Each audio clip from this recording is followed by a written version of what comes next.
Hey everyone, welcome to a new Let's Play series, this time for Crusader Kings 2. And this is a grand strategy game from Paradox, where you control a kind of a leader of some sort, whether it be a count or a duke or a king, and you live on through your heirs. So it's a very interesting twist on the whole grand strategy thing. It's also very complicated. I'm not an expert by any means. So if you came here looking for some kind of prodigal Crusader Kings 2 player, I'm sorry, that's not me. Also, there's so much to explain, I'm way too stupid to explain it all, or to understand it all for that matter. But, hopefully you'll enjoy it. The one really cool thing about the game, I think, is that it creates very interesting narratives, very interesting stories. And they're, more often than not, they're very amusing. So, let's do it. Alright, we're going to start in the High Middle Ages. That's what I would like to do. Load it up. Right. And we're going to start at what they call Noob Island, which is Ireland.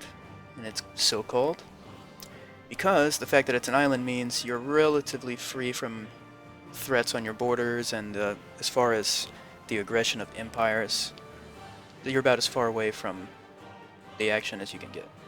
And I suck, so I'll be starting here. And it's very open-ended, objective-wise. You basically decide what you want to do and you do it over several hundred years. Try and keep your bloodline going. So my objective is going to be to create the Kingdom of Ireland. So to that end, I'm going to be now what you would consider really a duke, basically someone with multiple holdings here, or counties, or whatever.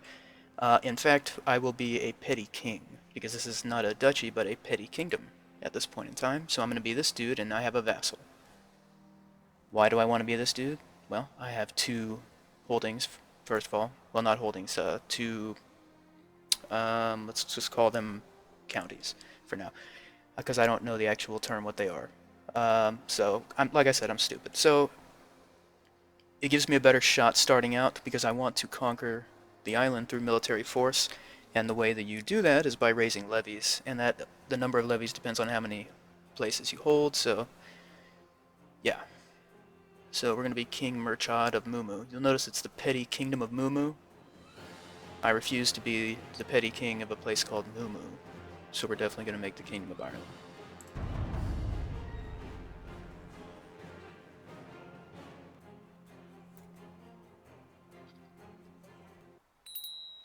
Alright, so before we start time over here, we have to set up a bunch of things. We got our pending, or, our remarkable issues up here. We are unmarried, so we need to find a wife. Let's look at our skills here, our stats. We have some halfway decent stats. Our martial is 12, it's not too bad. I want to complement these things when choosing a wife. Stewardship or diplomacy I think would be good. So we'll find, let's see, here's all the traits for each individual person. What we really want to see is either Thrifty Clerk or Midas Touched. So she's a princess in Hungary, but she's chaste. Normally I wouldn't want someone who's, well, makes it very difficult to conceive. Children, I've already got an heir, though I already have a son. Well, okay, let's look up here. If you don't really want a flamboyant schemer. Charismatic negotiator. Legitimized bastard, don't want that. That just creates problems. This is not so bad, this Princess of Navarra. She is a flamboyant schemer.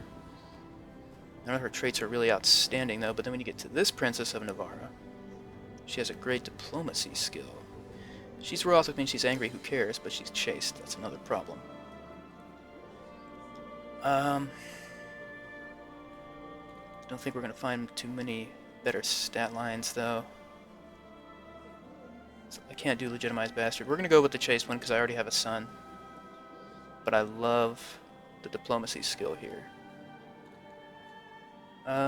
She's got the same religion, too, so that's always good. Alright, so we're going to arrange that marriage. And of course nothing's happened yet because we haven't started time up. Alright, so my heir is unmarried, my son. he actually has a decent opinion of me, which is remarkable. Well, it's because he doesn't have any other siblings to contend with. Got a good marshal. So we're going to go ahead and get him married as well. And we do not want chaste by any means here. We don't want legitimized bastard either. There's a thrifty clerk. Has several kind of bad traits here, but at the same time, yeah, Craven makes her a horrible leader of troops, but she wasn't going to lead troops anyway.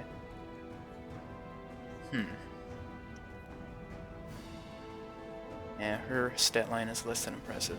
I wish these up here weren't legitimized bastards. That sucks. Let's see who has the best steward. Holy shit. Yeah, so we have some good numbers over here, but they're all courtiers, and will suffer a prestige hit if a prince, or a petty prince, or whatever the hell you would call him, if he were to marry beneath his station. Sort him by rank again. That's not right. These are courtiers again. They hold claim to titles, but I don't care.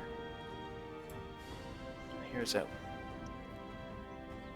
Yes, we'll go with this one. She has the kind of negative traits, but she has a decent stewardship. It's higher than my son's. And the thrifty clerk is always good, whatever. And she's a princess.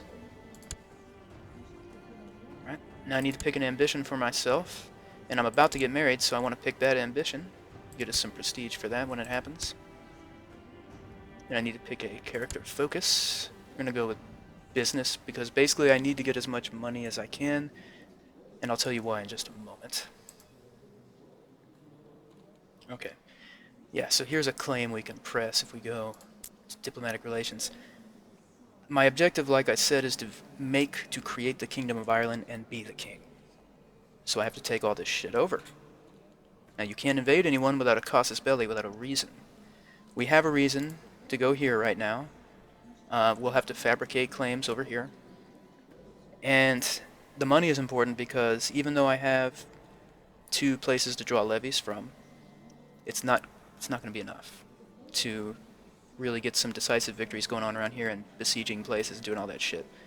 So I need lots of money to buy mercenaries. That's the whole point right now. So you can see you've got a decent number, max number of levies we could raise from my own right here, 1206, to my vassal, 498. But that's not going to be enough.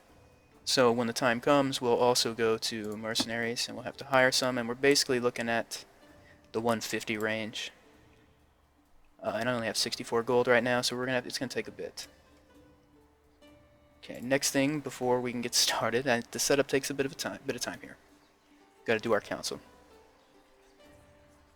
Oh shit, that's not a good marshal.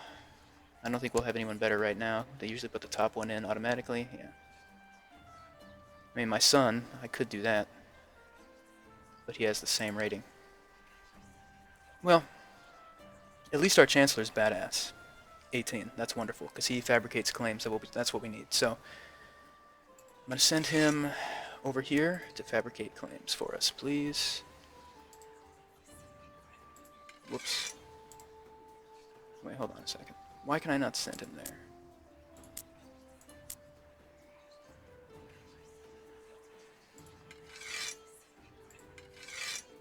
For some reason... What the hell? Okay, hold on a damn second. I don't know what I'm doing here, that's... Okay, fabricate claims. Why can I not place him anywhere?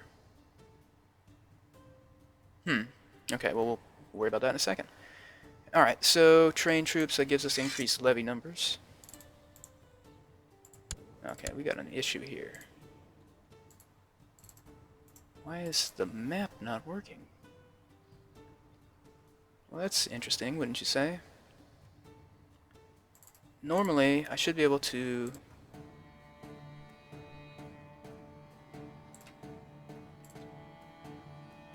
Let's go here to terrain. Alright, let's figure this out real quick.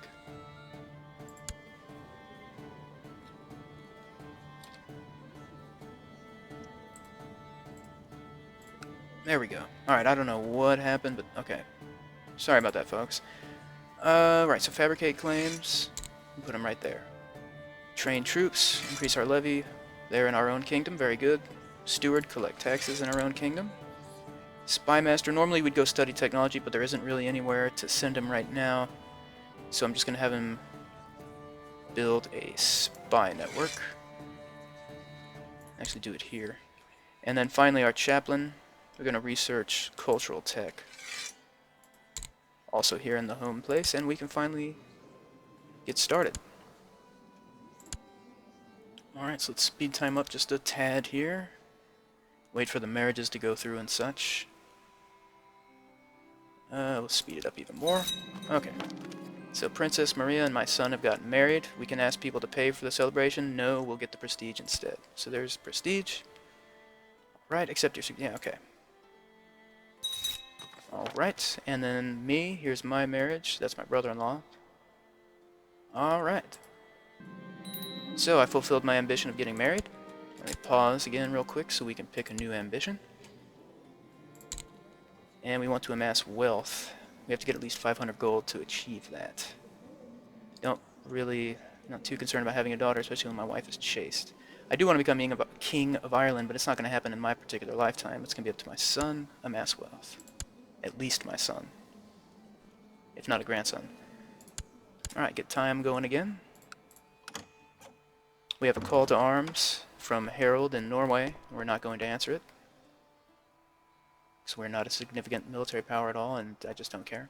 Making slightly over 2.5 gold a month. Looking at the values here. Yeah, we can look at the tech trees. Ah. By bribing, cajoling, extorting, threatening, I have managed to fabricate a claim.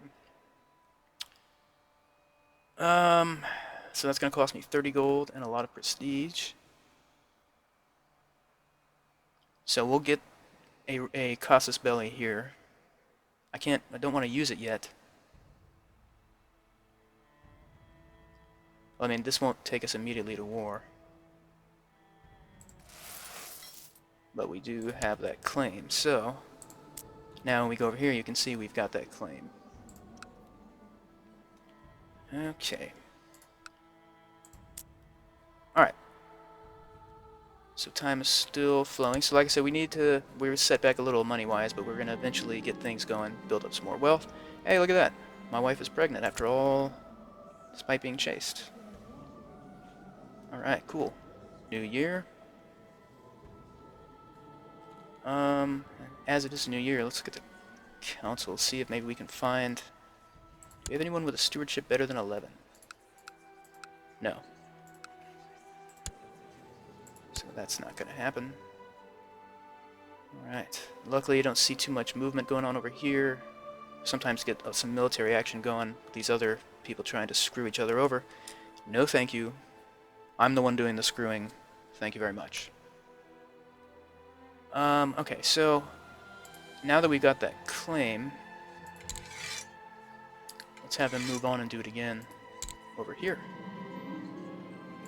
Okay, peddlers selling all sorts of food and clothing and such have filled the town square. Fairs are fun for all. 50% chance I get the kind trait, 50% I get stressed. This will make someone's opinion of me go down. I could get a shy trait, or... I could get... Let's try to get kind. Well, no. Damn it. This is kind of tough. I either become shy or I get prestige. Let's try to get the prestige. See what happens.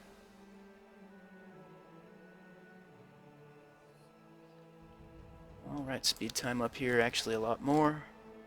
Like I said, we need to make money, so we're going to have to kind of burn through some serious time. And normally events will be popping up, giving us decisions to make, things to do, chances to hurt ourselves. Hey, we had a son. See, his name is really weird. His name is going to be Bastard 1. It's his call sign as well as his name. Alright, pause that real quick. Not bad. So now you see this, that tells you he's related to the blood drop, but he's also possibly a problem for my son. My eldest son. Well, we'll have to keep our eyes on that. Alright, and actually we'll end this first episode right here. I'd like to thank you, as always, for watching. Please hit the like button if you enjoy it. And as I mentioned a few videos ago, you know, work schedule's getting crazy, so I'm really working just to try to get an exanima video up every day. I wanted to start another